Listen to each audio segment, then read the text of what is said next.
මම තමයි හරි. මම තමයි බැරි. ඔන්න අද දවසේ අපි කියලා දෙන්න ඔයාලට ලස්සන කතාවක්. මේ කතාවේ ඉන්නවා හොඳම යාළුවෝ දෙන්නේ. හරියට අපි දෙන්න වගේ. හරියට හරි.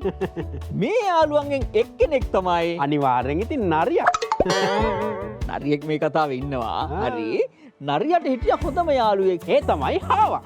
ඔයා කොහොමද නරියට හොඳම යාළුවෙක් හිටිය ගමන් එකපාරට හාවා කියලා කියන්නේ? නරියාගේ හොඳම යාළුවා හාවන්නේ නිතරම නරියයි හාවයි. නෑ හොඳම යාළුවෝ වෙලා ඉඳලා නෑනේ. මෙයා ඊට වඩා හොඳම යාළුවෙක්. හරියට වඩා හොඳම යාළුවා. හොඳම යාළුවෙක්. නරියා? ඔව් ඔව්. කවුද? සුදු පාට යාළුවෙක්. තව හාවෙක්. වහාවෙක් නෙවෙයි යන්නේ. සුදු පාට වෙන සතෙක්. වෙන හාවෙක්. වෙන හාවෙක් නෙමෙයි සුදු පාට කොකෙක්. කොකෙක් තමයි මෙයාගේ හොඳම යාළුවා වෙලා හිටියේ. නරියයි කොකයි? මං ඇහුවේ අදමයි. ඒ දෙක හොඳම යාළුවා. ඒ දෙක තමයි හොඳම යාළුවා. ඔන්න දැන් කොකා නරියගේ යාළුවා. එයා ලස්සන පොකුණක් තිබුණා. මේ පොකුණට වෙලා උදේ කෑම ගන්න ගමන් හිටියේ. උදේට යා වටලප්පම් කකා තමයි හිටියේ. වටලප්පන් කොහෙදන්නේ උදේ කෑමක් විදියට ගන්නේ? ඈ වටලප්පන් කන උදේ කෑමක් විදියට අනික මේ කොකා කියලා කියන්නේ මාංශ භක්ෂක සතෙක්. හරි. කොකා උදේ මාංශ භක්ෂක කෑමක් කකා තමයි හිටියේ. මාංශ භක්ෂක කෑමක්. එයා මාළු කකා හිටියා. මාළු අල්ලලා මාළු කකා හිටියා කොකා. හරි කියන්නේ ඉතින් පැහැදිලිව සිංහලෙන් තේරෙනවා මාංශ භක්ෂකලු උදෑසන ආහාරයක්. උදේ කොකා මාළු කකා හිටියා. ඕක කිව්වනම් හරි. කොකා උදේ මාළු කකා හිටියා. ඉන්නකොට නරියා ඈත ඉඳලා එතනට ආවා. ඇවිදගෙන ආවා. ඇවිල්ලා යාළුවේ කොහොමද? ඉතින් ඔයා මාළු කකා ඉන්නව නේද ඔතනට වෙලා?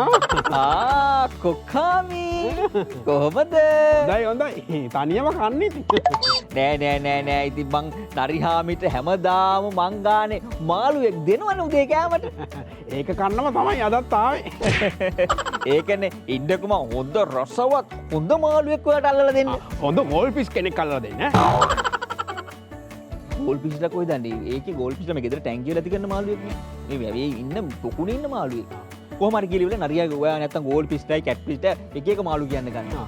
කොහොම හරි නරියට මාළුවෙක් අල්ලලා දුන්නා. අල්ලලා දුන්නට පස්සේ ඒක නරියා කෑවා. හරිම රස මාළුවෙක්. හොඳට හදලා තිනවා.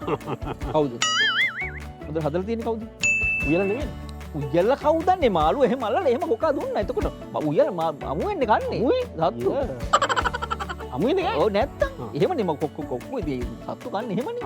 අමුවෙන් කෑවලු. කාලයි. මාත් එහෙනම් ඔයාට හොඳ සංග්‍රහයක් කරන්න ඕනේ. මියා හැමදාම දැන් ඉතින් අර මාළුව දෙන්න නිසා තමයි නරියට එහෙම හිතුනේ. අනේ කොක්කාමි ඔයා මට හැමදාම මාළුවෙක් තෑගි කරනවානේ උදේ කෑමට. ඒක නිසා මං ඔයාට රසවත් සංග්‍රහයක් කරන්නම්.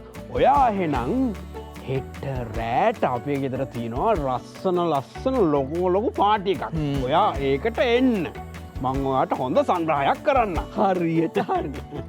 ඔන්න ඉතින් කොක්කාමි ආනේ බොහොම ස්තුතියි නරිහාමි. මං කැමති ඔයාගේ පාටියට එන්න.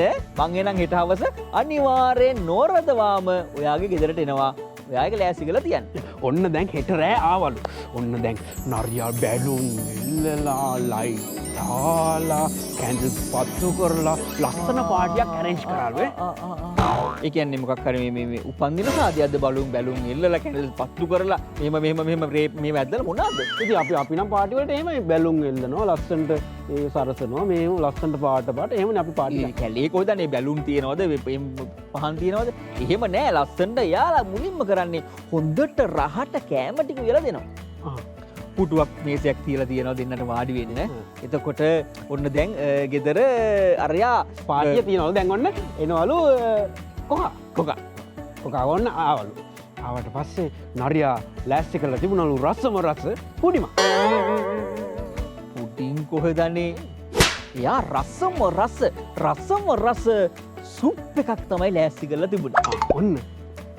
ඔන්න යාළුවේ මං ඔයාට රසම රස සුප් එකක් හැදුවා. ඔයා එහෙනම් මේක බොන්නකෝ දෙන්නකෝ කියලා.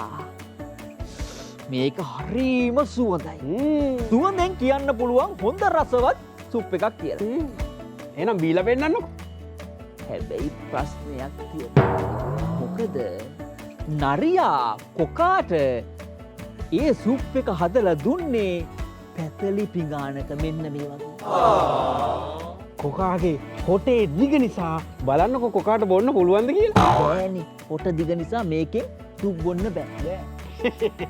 හොඳ වැඩේ කොක්කාමට ආව මෙතන සුප් බොන්න. මටත් දැන් ඒ සුප් එක බොන්න පුළුවන්. අම්බෝ. නරියාගේ හිතේ තිබුණේ අන්න ඒ වගේ කපටි අදහසක්. මොකද්ද? සුප් එක උහෙනකොට හොඳට රසවත් කියලා තේරුණා. ඒ තේරිච්ච හින්දා මේක කොකාට දෙන්න තුමන් තනියෙන් කොහොම හරි බොන්න ඕනි. එහෙම හිතලා තමයි අච්චර උදව් කරපු කොකාට අර වගේ පැතලි පිඟානක සුප් එක හදලා දුන්නේ.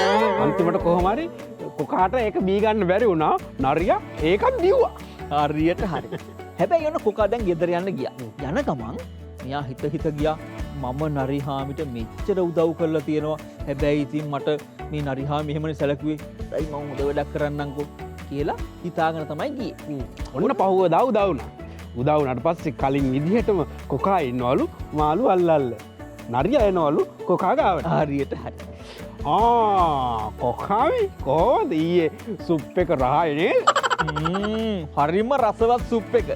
මම කල්පනා කළේ නරිහාමි මට මෙච්චර ලොකු සාදයක් ලෑස්ති කරපු එකේ මම කැමති නරිරාලටත් ඒ වගේ ලස්සන හොඳ සාදයක් ලෑස්ති කරන්න.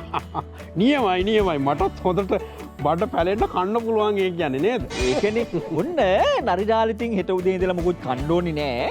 මම රසට හොඳට කන්න පුළුවන් විදිහට හොඳ සාදයක් ඔයාලට ලෑස්ති කරලා දෙන්න. ඔන්න හෙට දවස උදා වුණාලු. නරියා ගියාලු කොකාගේ ගෙදරට උදේම ලෑස්සනට ලෑස්ති වෙලා හැන්දියට ඔන්න ගියාලු. ටක්. කවුද ආවේ? රාසේ. මොකටද ආවේ? පාටක් හොයන්න. මොන පාටද? රතු පාට. ඒක වෙන සෙල්ලමක් නේ. පාට ගැන කිය කතා කරන්න මේ එතෙන්ට ගෙදරට න්යාය ඉතින් සෙල්ලම ඉදලා ගන්න. ටක්. හලෝ කොහොමද කොකාමි? මම මේවා එන්න කියපු නිසා ආවොත් ආව පාටියට. ඔන්න නරිහාමි මම ඔයාට කන්න රහට හොඳට ලස්සනට ලෑස්ති කරලා තමයි තියෙන්නේ. ඔන්න ඔයාට තියෙන දැන් ගේන්න බලන්න කන්න. ගේන්න බලන්න කෑම එක. මෙන්න. මම ලෑස්ති කරලා තියෙනවා රස සුප් එකක්. මේක බොන්න බෑනේ. ඇයි බොන්න බැරි? මේක උසයිනේ. හොම්බ දාන්න බෑනේ. ඉතින් එදා නරිරාල මම ඔයාගේ ගෙදරට ආපු වෙලාවේ මට පැතලි මිගානක දාලා සුප් එකක් හදලා දුන්නා. ඔව්. ඒක නිසාද ඔයා මේ උසේක දාලා දුන්නේ මට බොන්න බැරි වෙන්නේ? ඔව්. මම නරිරාලට එච්චර උදව් කරලා තියෙනවා. නරිරාලට හැමදාම උදේ මාළුවෙක් අල්ලලා දෙනවා. ඒ වගේ උදව් කරලා තියෙද්දි නරිරාලට සුප් එක හැදුවට පස්සේ මහා ප්‍රියතකමක් ආවා. තනියම මේක බොනවා කියලා මට දෙන්නේ නැතුව. ඔව්. එතකොට අද මම රස සුප් එකක් හදලා නරිරාලට දෙන්න නැතුව තනියෙන්ම බොනවා. ඔන්න බලන්නකෝ ඉතින් වෙච්ච වැඩේ. අන්තිමට නරියටම තමයි ඒකෙනුත් දැන් ඔන්න දුවේ පුතේ ඔයාලා කල්පනා කරන්න ඕන දෙයක් තමයි නරියට හැමදාම උදව් කරන හොඳම යාළුවෙක් තමයි කොකා. කොකා අච්චර උදව් කරලා තියෙද්දි නරියාල කපටි වැඩක් කරලා එයාට දෙන්න තිබ්බ සුප් එකත් එයා තනියම බිව්වා. හරියට හරි. අපි දේවල් බෙදා හදාගෙන කන්න ඕනේ එකක්. අනික උදව් කරන අයට බොරු කරන්න හොඳ නැහැ. කපටිකම් කරන්න හොඳ නැහැ. ඒක තමයි මේ කතාවෙන් ගන්න තියෙන ආදර්ශය. හරි. එහෙනම් මොකද කරන්නේ දැන් අපි? අපි දැන් ඉතින් යන්න තමයි හදන්නේ. හරි. එහෙනම් ඔන්න ඔය කතාව හොඳට මතක තියාගන්න ඕනේ. ඔයාගේ දන්නේ නැති අයටත් මේ කතාව කියලා දෙන්න ඕනේ. ඉස්කෝලේ ඉන්න යාළුවන්ටත් මේක කියලා දෙන්න ඕනේ. බලන්න කියලා කියන්න ඕනේ. එහෙනම් ඔන්න අපි ගිහින් එන්නම්. මම තමයි හරි. මම තමයි බෙරි.